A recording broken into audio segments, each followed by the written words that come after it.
శ్రీమాత్రే నమః. సద్గురు జ్యోతిషాలయంలో ఈ సంవత్సరం 2025 అక్టోబర్ నెల రాశి ఫలితాలన్నింటినీ కూడా మనం తెలుసుకోబోతున్నాం. గోచార గ్రహస్థితులను అన్నింటినీ దృష్టిలో పెట్టుకొని రాశి ఫలితాలను ఇవ్వడం జరుగుతుంది. ప్రతి ఒక్కరికి నా జీవితం ఎలా ఉంటుంది, నా వ్యాపారం ఎలా ఉంటుంది, ఉద్యోగం ఎలా ఉంటుంది, చదువు ఎలా ఉంటుంది, వ్యవసాయం ఎలా ఉంటుంది, కుటుంబ బంధం ఎలా ఉంటుంది, ఉద్యోగం వస్తుందా, ఉద్యోగం ఊడుతుందా, లేకపోతే నా కోర్టు వ్యవహారాలను ఎన్నో సమస్యలు, వీటన్నిటినీ దృష్టిలో పెట్టుకొని అన్ని వర్గాల వారిని దృష్టిలో పెట్టుకొని గోచార గ్రహస్థితులని ప్రతిదీ కూడా ఆ యొక్క ఎవిడెన్స్తో సహా అందరికీ కూడాను చెప్పడానికి ప్రయత్నం చేస్తున్నాము. ఇది మీ యొక్క వ్యక్తిగత జాతకానికి ఒక 30% మాత్రమే వర్తిస్తుంది.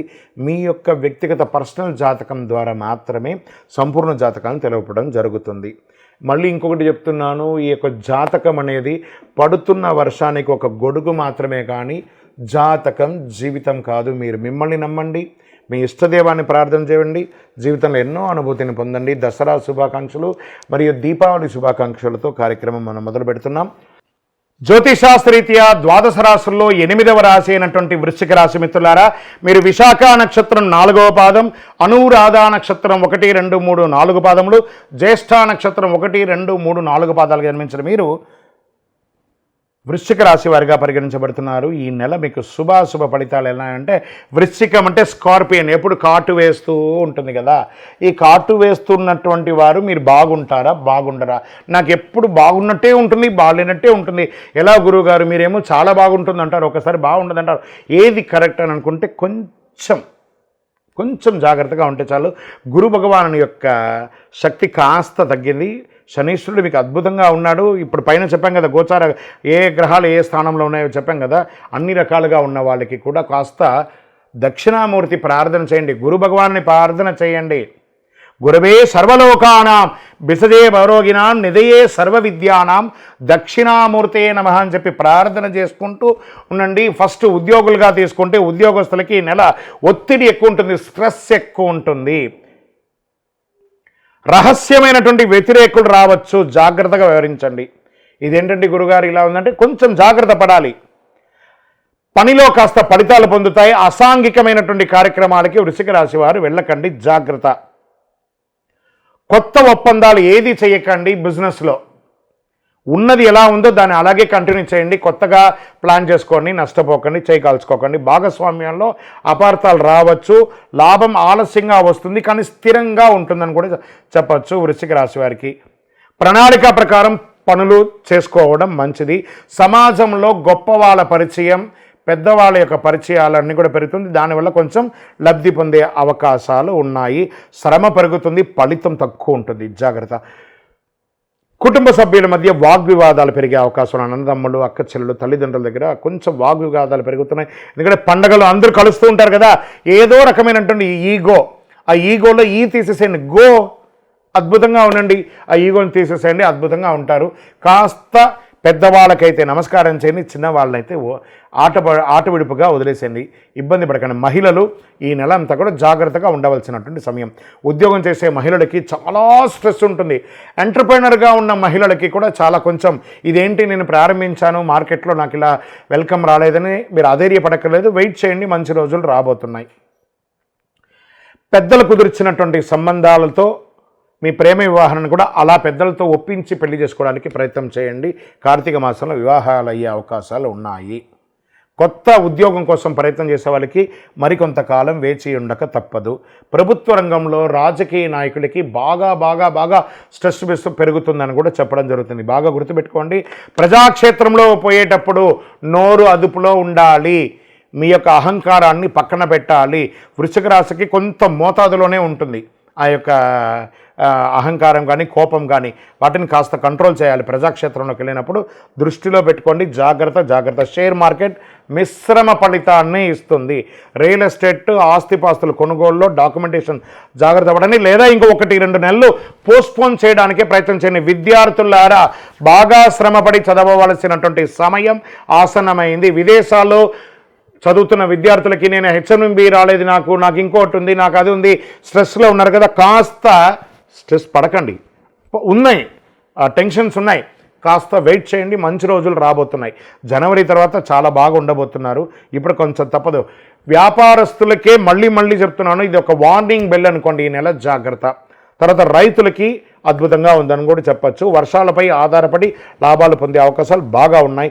ఆరోగ్యం అలసట ఎక్కువ ఉంటుంది.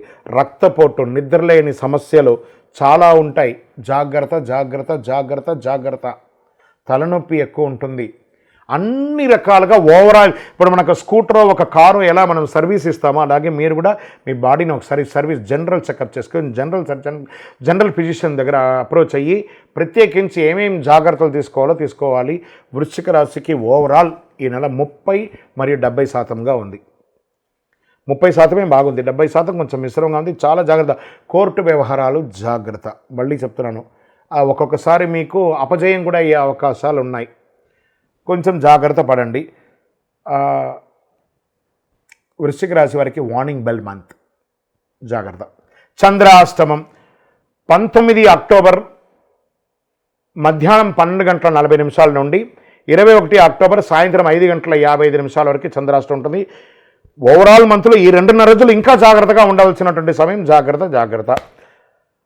అదృష్ట సంఖ్య 8 అని చెప్పచ్చు. నీలం రంగు మరియు పసుపు రంగు, నలుపు రంగు మీకు చాలా కలిసి వస్తుంది. దక్షిణ దిక్కు ప్రయాణాలు మీకు చాలా అనుకూలం చెప్పచ్చు. శుభ సమయం సాయంత్రం 4:30 నుంచి 6. ఈ సమయంలో మీరు ఏది అనుకున్నా ప్రయత్నం చేయవచ్చు. మంగళవారం రోజులో సుబ్రహ్మణ్య స్వామి వారిని ప్రార్థన చేయండి. నల్ల నువ్వులు నూనె దానం ఇవ్వండి, దీపం వెలిగించండి.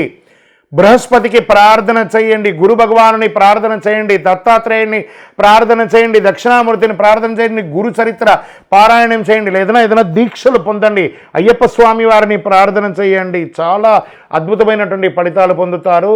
దసరా దీపావళి వస్తుంది కాబట్టి చక్కగా అందరితో ప్రేమానురాగాలతో మీ యొక్క వయస్సు ఎంత ఉందో అన్ని నువ్వుల నూనె మీ ఇష్టదైవం కులదైవం దేవాలయంలో ప్రార్థన చేయండి. మీ యొక్క వ్యక్తిగత జాతకాని కోసం మీ పేరు, date of birth, time of birth, place of birth మా నంబర్కి వాట్సప్ చేయండి. విజయోస్తు. శ్రీమాత్రే నమః. సద్గురు జ్యోతిష్యాలయం నుండి ఒక చిన్న ప్రయత్నం. ఎలా అంటే చాలామందికి చిన్న ప్రశ్నలు మనసులో పడుతూ ఉంటుంది. నిత్య జీవితంలో ఎలా ఉండాలి, వాటి అన్నిటికీ ఒక చిన్న స్టార్ట్ అని కూడా చెప్పచ్చు.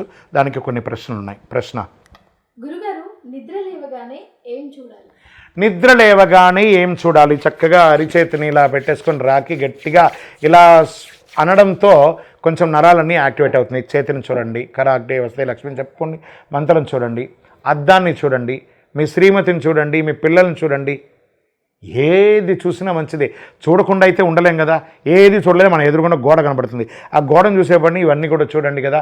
న్యాచురల్గా ఆలోచిద్దాం. నిద్ర లేవగానే ఇది చూస్తే అవుతుందా, ఇది చూస్తే చెడుగా అవుతుందా అని ఏమీ లేదు. ఇష్టం వచ్చింది చూడండి, కానీ మంచి చూడండి. విజయోస్తు. నెక్స్ట్. ఉప్పుని ఎందుకు దొంగలించకూడదు అంటారు గురుగారు? ఉప్పుని దొంగలించకూడదు ఎందుకు, మరియు ఉప్పుని చేతిలో ఇవ్వకూడదు ఎందుకు, ఉప్పుని ఏ రోజుల్లో కొనాలి, ఇవన్నీ కూడా ఒక లెక్క ఉందండి.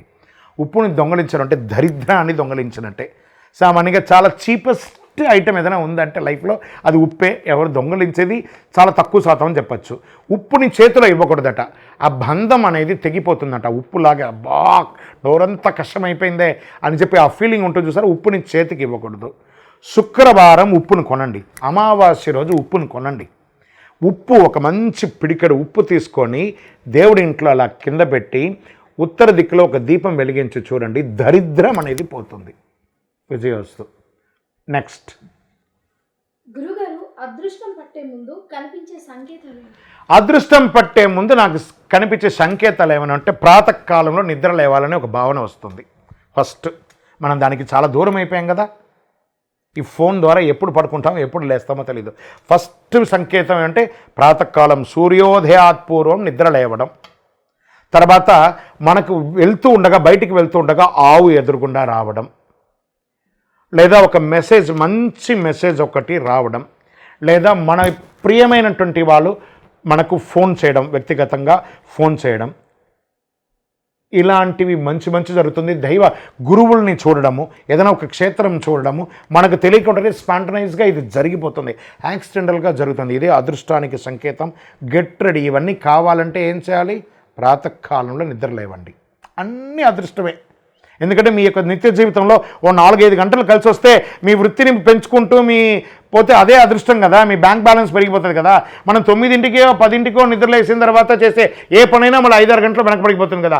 5ంటికి లేచి చూడండి, 5ంటికి స్నానాది కార్యక్రమం నిత్యానుష్ఠానాన్ని చేసుకున్న తర్వాత 6ంటి తర్వాత ఏం చేయాలో తెలియదు. అప్పుడు ఏం చేస్తాం, మన యొక్క వృత్తి గురించి, మన ఉద్యోగం గురించి, మన చదువు గురించి ఆలోచిస్తాం, జీవితంలో ఎదుగుతూనే ఉంటాం. అదే అదృష్టం. దృష్టం అంటే కనబడింది, అదృష్టం అంటే కనబడేది అని అర్థం. విజయోస్తు. నెక్స్ట్, సుమంగళి స్త్రీలు తలనీలాలు సమర్పించవచ్చు అంటే మన హైందవ శాస్త్రంలో లేదండి.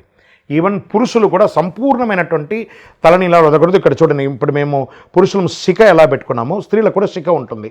ఆ శిఖ అలా ఉంచేసుకొని చేసుకోవచ్చు, లేదా 3 కత్తెరలు ఇవ్వవచ్చు అని కూడా చెప్పడం జరుగుతుంది. ఒక ఇంట్లో అశౌచం అయినప్పుడు మగవాళ్ళు మాత్రమే కంప్లీట్గా గుండు లాంటిది కొట్టుకోవాలంటారు. కాబట్టి తలనీలాలు అనేది స్త్రీలకి కాస్త రిస్ట్రిక్టెడ్. మేము మొక్కుకున్నామండి అంటే ఆ మొక్కుదలకు నా దగ్గర ఆన్సర్ లేదండి, అది మీ విద్వత్కే వదిలేస్తున్నాను.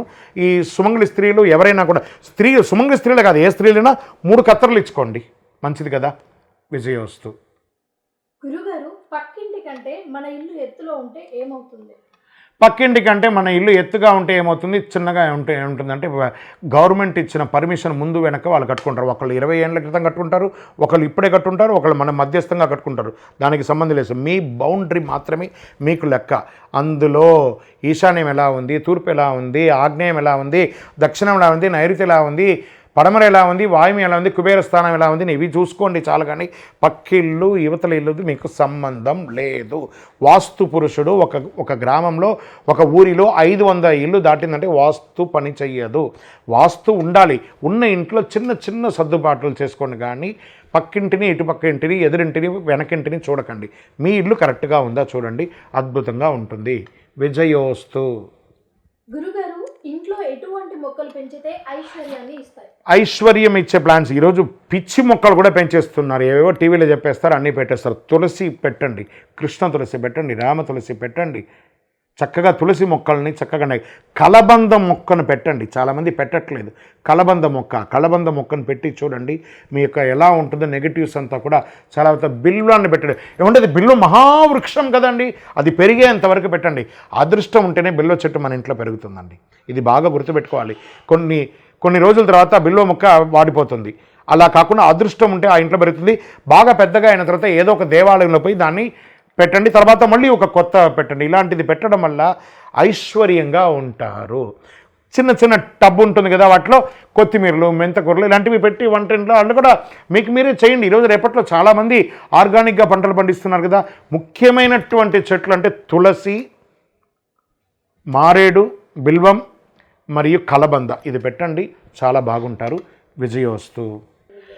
ఈ అష్టమి, నవమి అబ్బో చాలా చెడండి, అయ్యో ఆ రోజు చేయకూడదు కదండి అని పెట్టుకుంటారు, చాలా తప్పండి. దుర్గాష్టమి, శ్రీరామ నవమి, ఇవన్నీ కూడా అష్టమి నవమిలోనే వస్తున్నాయి. కృష్ణాష్టమి, ఇవన్నీ కూడా అష్టమి నవమిలో, కాబట్టి చెయ్యకూడదని లేదండి. తిదివార నక్షత్ర యమగండ దుర్ముహూర్త వర్జ్యాలలో భగవంతుడు ఇది చేయొచ్చు, ఇది చేయకూడదని లేదు. ఆ కాలగర్భంలో కొన్ని చేసుకుంటూ పోతున్నారు. అష్టమి అంటే అష్టమంలో కొంచెం ప్రారంభంలో కాస్త అవకతవకలు ఉంటుందని ఏదో ఒక నానుడి ఉంది. కానీ ఆ రోజులో యమగండ దుర్ముహూర్త వర్జ్య రాహుకాలాలు చూసుకొని ఏ పనైనా చేయండి, తప్పులేదు. వీలుంటే చేయడానికి మీకు మనసు లేదు, ఎప్పుడో అప్పుడు చేసుకున్నారు కదా, దైవ ప్రార్థన చేయండి. ఆ 2 రోజుల్లో చెయ్యకూడదు అనేది ఏముండదండి, ప్రతి పని చేయొచ్చు, దైవారాధనతో చేయండి. విజయోస్తు. గురుగారు, మానవ జన్మ ఉత్తమమైనదేనా? ఇంతకంటే ఉత్తమమైన జన్మ ఉంటుందా? మానవ జన్మ ఉత్తమమైనదేనా? ఇంతకంటే ఉత్తమమైనటువంటి జన్మ ఉందా అంటే ఇంతకంటే జన్మ ఏం కావాలండి? మనమందరం ఈరోజు ఈ మీడియా ద్వారా మనం చూస్తున్నాం, ఒకళ్ళని చూస్తున్నాం. ఇంతకంటే ఇంకేం కావాలి? ఈ జన్మ భగవంతుడు మనకు రాసి ఇచ్చేశాడు, పుట్టుకతో ఇలా రాసి పంపించేశాడు. నువ్వు వెళ్ళరా బాబు, ఈ జీవితాన్ని చూసుకో అని చెప్పి. ఎంత వీలు ఉంటే అంతమందిని మనం మంచి చూస్తాం. పరోపకారార్థే ఇదం శరీరం అని చెప్పి భగవంతుడు పంపించేశాడు. పరోపకారార్థం చెప్తాం, ఇతరులకి పరోపకారం చేస్తాం. మనకు అన్ని జీవులకి 5 తెలివే ఉంది, మనకు 6వ తెలివిని ఒకటి ఇచ్చాడు. మనము దేవాలయాలకి వెళ్తాం, ఆ దేవాలయ విగ్రహాన్ని సృష్టించిన వాడు మానవుడే. సైంటిస్ట్ మానవుడే, డాక్టర్ మానవుడే, రైతు మానవుడే, ఇవన్నీ చేసేవన్నీ ఇతరులని సృష్టించేది కూడా ఎక్కువ శాతంలో మానవులే ఉన్నారు. కాబట్టి ఇంతకంటే జన్మ ఆ అఖిలాండ కోటి బ్రహ్మాండ నాయకుడిని స్తుతించే నోరు, భగవంతుడా నిన్ను స్తుతించే నోరు ఇచ్చావు, భాగ్యం. నిన్ను చూసే దర్శన భాగ్యాన్ని ఇచ్చావు, కళ్ళు, భాగ్యం. ఈ యొక్క శరీరాన్ని ఇచ్చావు, ఆరోగ్యాన్ని, భాగ్యం. ఇవన్నీ చెప్పదగిన, కృతజ్ఞత చెప్పగలిగిన ఏకైక జీవి ప్రపంచంలో ఎవరన్నా ఉన్నారంటే అది మానవ జన్మే. ఈ మానవ జన్మ అంత గొప్ప జన్మ. ఎంతకంటే గొప్ప జన్మ ఉందని నాకు తెలియదు, మీకు తెలియదు, అది ఎవరు చూసి ఉండలేదు. మనం ఇప్పుడు ఉన్నాం, మనం దీన్ని అనుభవిస్తున్నాం, అద్భుతంగా ఉన్నాం. ఉన్నన్ని రోజులు నవ్వుతూ స్నేహభావంతో ఉంటాం. విజయవస్తు. గురుగారు, నిత్య పూజ ఏ విధంగా చేయాలి? నిత్య పూజ, నిత్య కర్మానుష్ఠానం ఏ విధంగా చేయాలంటే చక్కగా తలస్నానం చేయాలి. అది స్త్రీ పురుషులు ఎవరైనా ఏమండి మాకు చుండ్రు వస్తుంది, మాకు తల ఎంట్రుకలు రాలిపోతుంది, అవన్నీ లేదు. తలస్నానం చేయాలి. చక్కగా తలస్నానం చేసి ఇంటి గడపంతా కూడాను కడిగి పసుపుతో రంగు. ఇది స్త్రీ పురుషులు ఇరువురు కూడా వర్తిస్తుందండి. ఏమండి మేము గడప కడగాలని మళ్ళీ వ్యంగ్యంగా అడగండి. మీ ఇంట్లో ఆడవాళ్ళు ఎవరైనా ఒకళ్ళు చేస్తారు, మగవాళ్ళందరూ కూడాను దేవాలయంలో ఇంటికి ఒక దేవుడు రూమ్ ఉంటుంది కదా, స్త్రీలంతా కూడా ఆ దేవాలయం అంతా కూడా శుభ్రం చేసి పెట్టడం, మగవాళ్ళందరూ పూజాది కార్యక్రమాలంతా చేయడం, స్త్రీలు ప్రసాదాలంతా కూడా చేసుకొని నిత్య కర్మానుష్ఠానం. దాంట్లో మంత్రంలోనే ఏం చెప్పబడింది? నిత్య కర్మానుష్ఠానం యోగ్యతా సిద్ధ్యర్థం అని చెప్పి వేదంలో చెప్పబడింది. మీ యొక్క నిత్య కర్మానుష్ఠానాలు అన్నీ చేయాలంటే, వృత్తి ఏదైనా చేయాలంటే దైవ ప్రార్థన చేయాలి అంటారు. ఆ దైవ ప్రార్థన చేసే చోట కొంతమంది ధూపదీప నైవేద్య అభిషేక ఆరాధనలతో చేస్తారు, కొంతమంది నమస్కారంతో చేస్తారు, కనీసం దీపమైనా వెలిగించి చేస్తారు, లేదా నమస్కారం. ఇవన్నిటికంటే కూడా ఏం కావాలి? సర్వస్య శరణాగతి. ఈ రకంగా నిత్య పూజ చేసుకోవచ్చు. నిత్య పూజలో ఇంకొకటి ఉందండి. ఇప్పుడు మనకు ఫోన్ ఉంది. ఈ ఫోన్ మనం ఒకళ్ళు మాట్లాడుతున్నాము అని అన్నారనుకోండి, ఈ మాట్లాడేటప్పుడు ఏదో ఒక శాటిలైట్ ద్వారా కనెక్ట్ అయింది కదా. మీరు నాకు కాల్ చేసినా, నేను మీకు కాల్ చేసినా, కానీ భగవంతుడితో కనెక్ట్ అవ్వండి ఫస్ట్. లౌకికమైనటువంటి వస్తువులతో తృప్తిపడడు భగవంతుడు. ఇలా కళ్ళు మూసుకొని ఉండగా స్వామివారి యొక్క దివ్యమంగళ తేజోమయమైనటువంటి రూపం కనబడేటప్పుడు ఆ భగవంతుడితో వన్ విత్ గాడ్ అలా కనెక్ట్ అయినప్పుడే ఆ నిత్య పూజ యొక్క ఫలితం. ఒక్క క్షణం కళ్ళు మూసుకొని ప్రార్థన చేస్తే ఆ స్వామివారు కనబడితే చాలండి, అదే నిత్య పూజ. విజయోస్తు.